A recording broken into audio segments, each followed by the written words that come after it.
অপ্রয়োজনীয় বাজে কোনো কথা মুখে বলা যাবে না।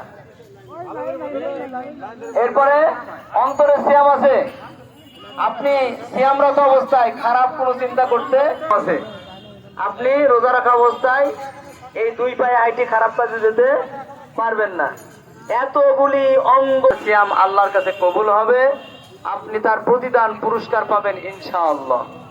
আর যদি এগুলাকে আমরা কন্ট্রোল না করতে পারি, মিয়াদা কাউলার জুর বলে আমালু বিহি ফাইন্না হাযাতু লিল্লাহি আইয়াদা তামাহু ওয়া শারাবাহু।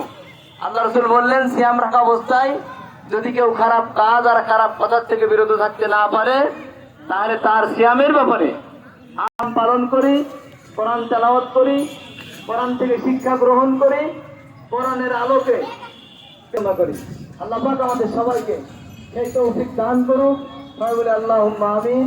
ওয়া আখিরু দাওয়ানা আলহামদুলিল্লাহি রাব্বিল আলামিন। আসসালামু আলাইকুম ওয়া রাহমাতুল্লাহি ওয়া বারাকাতুহু।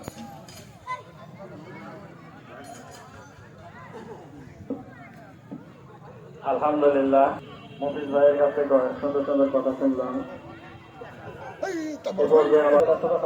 তাকে সংক্ষিপ্ত পরিচিতিমূলক কথা বলা যেন আবার